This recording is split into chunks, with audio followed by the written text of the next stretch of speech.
Assalamualaikum warahmatullahi wabarakatuh. Sebelum ibu menanyakan kabar, nanti kalian jawab Alhamdulillah, luar biasa, Allahu Akbar, yes, gitu ya, tapi dengan penuh kesemangatan. Gimana kabar kalian semuanya? Ya, alhamdulillah ya, semua diberikan kesehatan sehingga dapat mengikuti pembelajaran pada pagi hari ini. Sebelumnya ibu akan mengabsen terlebih dahulu. Kira-kira siapa di sini yang nggak berangkat ya? Semuanya berangkat semua? Oh iya, semuanya berangkat ya. Baik. Sebelumnya ibu telah menjelaskan mengenai bab wudhu. Lalu pada hari ini ibu akan menjelaskan atau membawakan materi mengenai memahami makna menuntut ilmu dan keutamanya. Jadi tujuan pembelajaran pada hari ini itu jadi kita lebih tahu makna dari menuntut ilmu dan keutamanya agar kita juga lebih bersungguh-sungguh dalam mencari ilmu atau dalam belajar agar kita mendapatkan ilmu yang berkah dan bermanfaat. Nah, yang pertama itu menuntut ilmu atau belajar adalah kewajiban bagi setiap muslim. Kewajiban menuntut ilmu itu baik untuk laki-laki maupun perempuan karena Islam tidak membeda-bedakan hak dan kewajibannya sebagai manusia. Lalu menuntut ilmu juga tidak dibatasi oleh jarak dan waktu.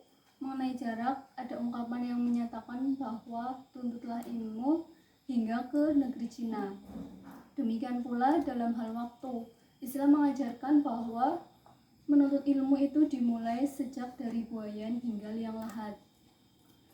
Jadi ada salah satu hadis yang menerangkan bahwa memang kita itu harus mencari ilmu dari kita lahir hingga ke liang lahat, yaitu hadisnya yang berbunyi Bismillahirrahmanirrahim, utlubul ilma minal mahdi ila lahdi. Jadi artinya ini, tuntutlah ilmu sejak dari buayan hingga liang lahat.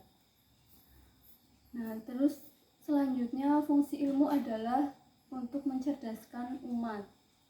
Jadi ketika kita hidup, kita wajib memiliki ilmu untuk bekal di kehidupan di dunia maupun di akhirat.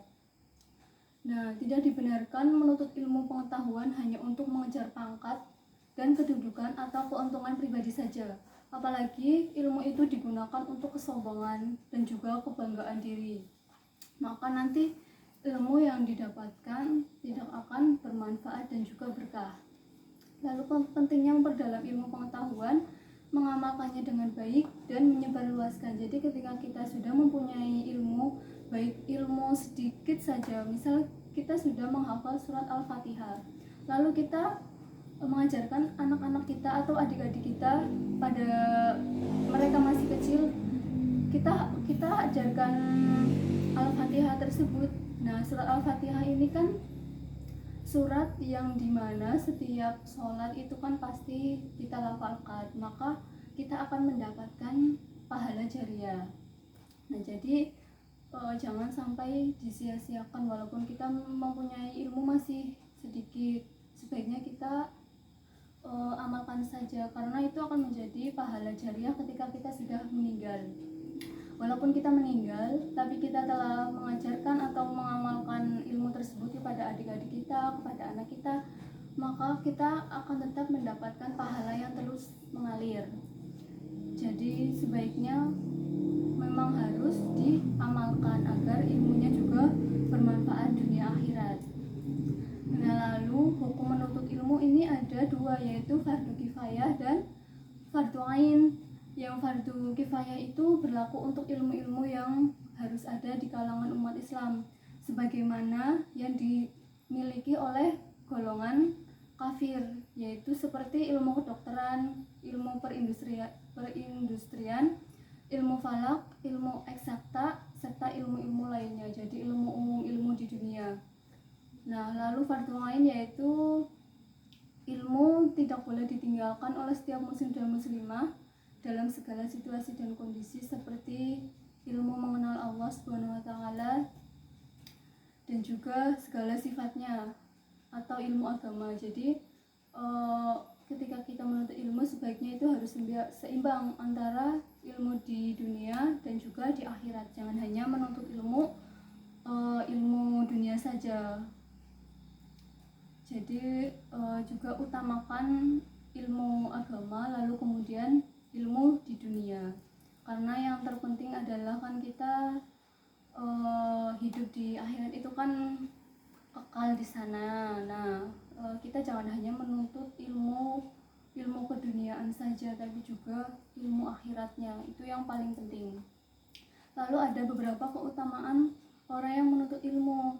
Yang pertama yaitu diberikan derajat yang tinggi di sisi Allah Subhanahu wa taala, sebagaimana yang telah dijelaskan dalam Al-Qur'an surat Al-Mujadilah ayat 5 ayat 11, yaitu yang berbunyi dan Allah akan meninggikan orang-orang yang beriman di antara kamu dan orang-orang yang berilmu pengetahuan beberapa derajat, dan Allah Maha mengetahui apa yang kamu kerjakan.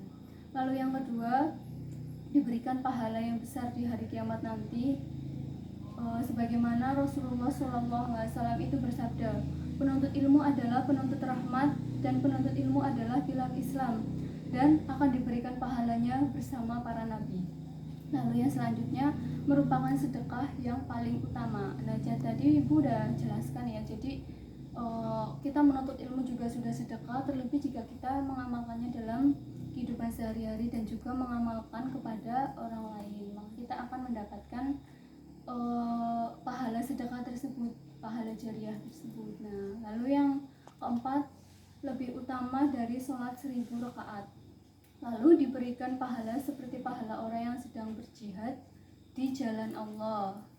Lalu yang terakhir, dinaungi oleh malaikat pembawa rahmat dan dimudahkan jalannya menuju surga. Jadi mumpung kalian masih muda, lebih baik gunakan waktu kalian untuk mencari ilmu, karena nanti ketika kita menjadi manusia yang awam yang kurang paham ilmu, maka nanti akan terombang-ambingkan oleh zaman, karena setiap tahunnya itu kan akan bertambah pengetahuan dan teknologi, dan juga pastinya juga akan menjadi tantangan sendiri bagi orang Islam, gitu ya. Nah, baik, sampai di sini ada yang ditanyakan? Oh ya, baik, berarti sudah jelas semuanya ya. Baik, Ibu akan memberikan tugas saja ya. Nanti silahkan kalian kerjakan di LKS, lalu kalian juga merangkum materinya agar kalian juga membaca. Kalau merangkum kan pasti kalian juga membaca dan juga memahami kata-katanya, setiap kata. Baik, sampai di sini insya Allah sudah paham semua ya. Baik, nanti ketika ada yang belum dipahami bisa kalian tanyakan saja pada Ibu ya untuk pertemuan selanjutnya. Baik, sekian pembelajaran materi dari Ibu. Kurang lebihnya mohon maaf. Wassalamualaikum warahmatullahi wabarakatuh.